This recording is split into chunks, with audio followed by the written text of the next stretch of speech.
diduga ada pemalsuan surat pernyataan yang mereka sebut. Kami justru akan melaporkan itu.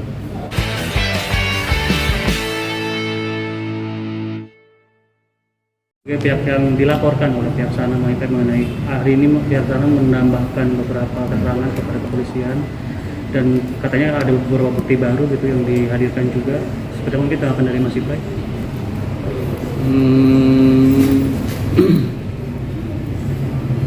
Itu kan dalam kepentingan mereka untuk melengkapi laporan yang akan mereka lakukan. Jadi ya apapun yang akan mereka lakukan itu akan baik buat mereka kan. Gitu aja. Nggak ada tanggapan lain dari saya. Tapi sampai sekarang masih belum ada komunikasi antara Mas Ibrahim dengan pihak sana mungkin? Komunikasi ya masih nggak ada, karena kan mereka lebih sering berkomunikasi dengan pihak Polda bukan dengan saya. Itu aja. Tapi apakah memang akan ada kesempatan untuk sebelum adanya proses mediasi nantinya mungkin apakah memang akan ada pertemuan terlebih dahulu untuk menguruskan permasalahan ini secara keluarga atau gimana mungkin Mas Ibrahim atau secara hukum? Oke. Jadi gini kawan-kawan semuanya, sejak awal sejak mereka menggunakan lagu tersebut, konsep mediasi, pendekatan secara personal dan persuasi sudah saya lakukan. Pun sampai di minggu terakhir sebelum saya melakukan somasi, itu adalah apa yang kami tawarkan, terutama karena kebetulan saya tergabung dalam sebuah organisasi yang namanya Asosiasi Komposer Seluruh Indonesia. Nah, ada Ian juga di sana awalnya. Dari ketua umum kami itu coba melakukan mediasi, mengajak Ian untuk duduk dan bermediasi.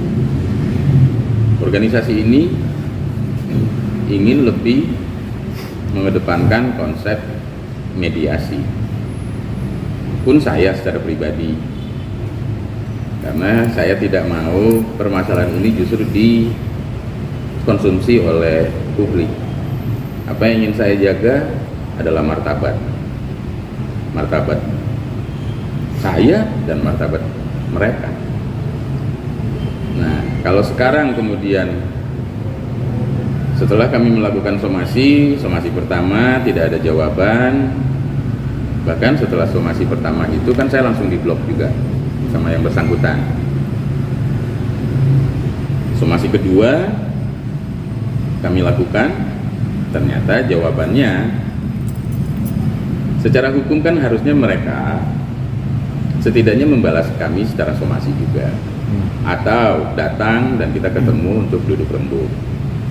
Tapi kan mereka langsung melaporkan apa? Yaitu yang sedang mereka lengkapi sekarang kan begitu, terkait ada surat pernyataan pengalihan hak cipta. Nah, gitu. Agak unik sih sebenarnya. Adanya surat ini kan agak unik juga. Yang mana sejak awal mereka menggunakan lagu tersebut di 2003 untuk album kedua mereka, tidak ada kontrak dan kesepakatan apapun. Sekali lagi saya jelaskan, tidak ada kontrak, kesepakatan apapun dan persetujuan. Jadi tiba-tiba lagu itu mereka gunakan aja. Nah, kemudian dan itu kan memang albumnya nggak bunyi, tapi di saat itulah datanya ada dan kaset serta CD tersebar di mana-mana. Terus di Jakarta memang tidak bunyi, tapi di daerah-daerah di seluruh Indonesia itu memberikan gaung yang lumayan untuk Raja. Oleh karenanya Raja kemudian membawa master itu untuk berkontrak dengan satu label lagi. Jadi label pertama itu namanya Malta Musik, itu tidak ada kontrak dengan saya, lagu telah mereka gunakan, mereka rekam, mereka produksi kaset dan CD, terus mereka distribusi ke seluruh daerah, ya kan? Kawan-kawan bayangkan lagu atau sebuah karya yang teman-teman ciptakan digunakan oleh orang tanpa izin, dan di sana ada manfaat yang mereka nikmati sendiri tanpa ada kesepakatan atau legalitas apapun dengan saya. Nah, di luar daerah album ini cukup laku, kemudian mereka ditarik oleh sebuah label yang lumayan besar saat itu, namanya EMI Musik Indonesia.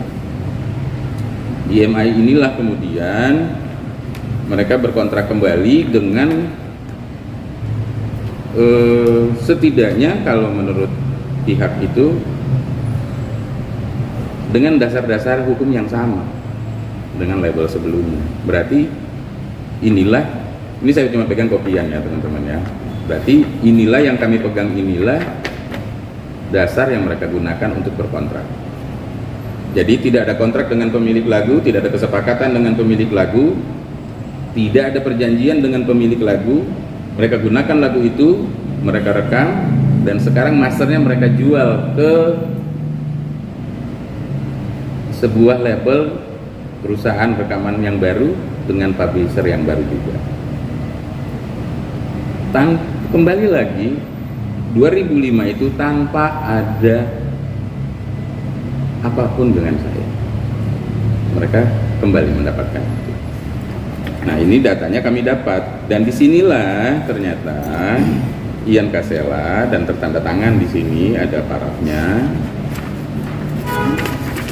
sudah menuliskan nama dia sebagai bagian dari lagu itu, sebagai pencipta. Di sini kalau teman-teman bisa zoom in, tertulis Cinderella lagunya Ipai. Kalau teman-teman bisa zoom in ya, lagunya Ipai, liriknya Ian Kasela. Oke. Nah, ini teman-teman semuanya, surat ini adalah surat yang sama. Ini informasi yang kami dapatkan. Surat ini adalah secara konsep adalah perjanjian yang sama dengan label sebelumnya, gitu kan. Akhirnya ini menjawab, maka kenapa di album kedua mereka telah tertulis Ipai Strap Ian, ya, dan di album ketiga mereka kembali tertulis Ipai Strip Ian. Oke. Nah, di dalam sini terdapat beberapa pasal, gitu, karena ini masalah publisher, berarti ada hak dan kewajiban, kan gitu. Kita langsung aja ke hak dan kewajiban pencipta, ya kan. Jadi di sini disebutkan hak pencipta. Pencipta berhak menerima pembayaran atas pemakaian lagu-lagu sebesar 60% dari semua penerimaan yang diterima atas penggunaan lagu tersebut oleh pihak lain yang dihitung secara royalti maupun flat fee. Artinya pencipta itu mendapatkan 60% dari setiap lagu. 60% dimaksud ini pada kenyataannya saya tidak pernah mendapatkan karena saya pencipta. Betul? Karena tertulis saya ada di situ namanya. Sekalipun sebenarnya harusnya cuma saya sendiri, tapi kan tertulis dua. Pun kalau tertulis dua, setidaknya kan saya dapat. Kemudian kewajiban pencipta. Pencipta wajib untuk menyerahkan kepada publisher data-data sebagai berikut: teks, lirik, lagu, dan notasi lagu, nama pencipta lagu asli dalam hal lagu tersebut merupakan adaptasi dari karya lagu milik orang lain. Benar? Nah, ini sebuah pasal yang menurut saya kemudian mungkin bisa dijadikan dugaan saya, ya kan. Nama pencipta lagu asli dalam hal lagu tersebut merupakan adaptasi dari karya lagu orang lain. Ini mungkin pasal dugaan saya yang dia gunakan. Karena teman-teman kembali lagi, judul lagu sebenarnya itu Dongeng Cinderella, tiba-tiba menjadi Cinderella. ada 2 bait yang dia potong, langsung dia tulis nama dia sebagai pencipta. Secara undang-undang itu tidak dibenarkan. Nah, terus ada apa lagi teman-teman? Ini banyak sebenarnya, ya.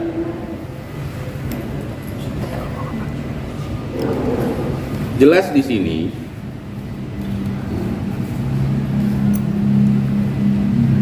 perusahaan rekaman mengharuskan kalau ada 2 nama, setidaknya kedua-duanya memberikan pernyataan. Artinya telah ada sebuah pernyataan yang Ian lakukan bahwa lagu itu benar-benar sudah selesai urusannya dengan saya, maka dia berkontrak sendiri. Nah, disinilah ada tanda tangan dia sebagai pencipta dan tanda tangan Moldy sebagai pencipta, kawan-kawan.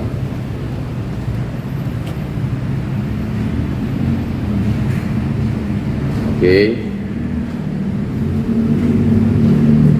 Ini data yang kami dapatkan, ini data yang kami temukan.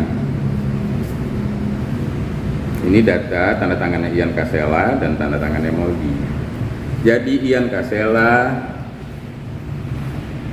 dan mereka semuanya telah terlebih dahulu melakukan dugaan pemalsuan, ya, dan dugaan penghilangan hak cipta, hak moral dan hak ekonomi yang seharusnya lagu itu milik saya. Oleh karenanya sejak awal saya tidak, sampai detik ini saya tidak pernah mendapatkan royalti dalam manfaat penggunaan lagu tersebut oleh pihak mereka, terutama dalam hal ini oleh Ian Kasela. Terkait dengan apa yang teman-teman sampaikan, dengan apa yang mereka nyatakan sebagai surat pernyataan pengalihan hak cipta, saya menyatakan, saya akan menanyakan kembali ke teman-teman, adakah teman-teman mendapatkan sebuah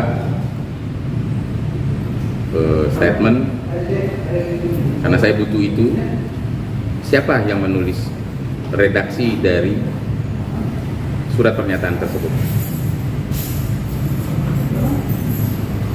Tolong tanyakan ke mereka.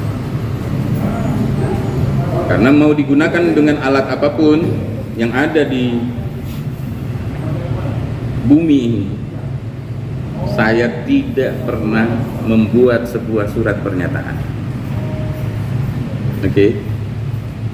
Saya tidak pernah duduk dalam satu waktu, satu ruang, satu tempat yang sama dengan Ian Kasela untuk menandatangani sebuah surat pernyataan yang mereka maksud. Itu clear. Artinya jika itu ada saksi seperti yang mereka sebut, seharusnya dari pihak saya pun ada saksi.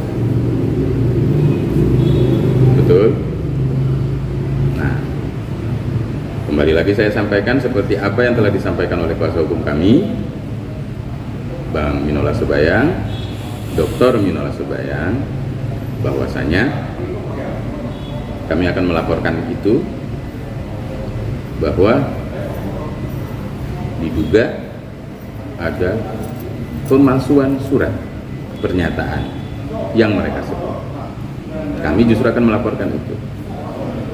Karena apapun itu teman-teman, surat pernyataan yang mereka sebut itu, yang konon katanya ada pemalsuan data dan lain sebagainya, yang saya katanya lakukan. Dalam hal ini, seluruh manfaat dari surat itu adalah untuk mereka. Apakah ada yang mau memberikan sebuah surat pernyataan untuk menguntungkan pihak lain? Maka kemudian itu bisa disebut penipuan oleh mereka. Jadi mereka menyebut saya melakukan penipuan. Saya menandatangani sebuah surat pernyataan yang keuntungan dan manfaatnya itu untuk mereka. Lalu saya menipu mereka. Logika mana yang dipakai ini? betul. Dan sekarang mereka sedang melengkapi itu, kan begitu. Jadi memang mereka perlu melengkapi itu untuk membuktikan bahwa mereka benar. Itu udah kewajiban mereka. Tapi kami juga akan punya bukti. Ya kan? 2010, 2003 mereka gunakan lagu itu tanpa kontrak. Mereka kontrak dengan label Malta Musik Indonesia. 2005 mereka bawa lagi ini, mereka kontrak lagi dengan label tanpa ada kesepakatan dengan saya. Ini ada manfaat yang mereka dapatkan tanpa saya diberikan. 2010 tanpa ada kontrak yang saya lakukan, mereka buat sebuah SPPHC. Logikanya harus ada ini dulu, baru ada ini. Sama halnya, itu kan SPPHC itu kan harusnya di publisher. Maka di publisher ini kemudian membuat surat SPPHC. Inilah bentuknya. Oke, karena ada kontrak dengan Ian Kasela dan gitu loh. Bang Ipe mungkin mengenai Bang Ipe kan memang tidak mendapatkan keuntungan sama sekali dari pihak sana.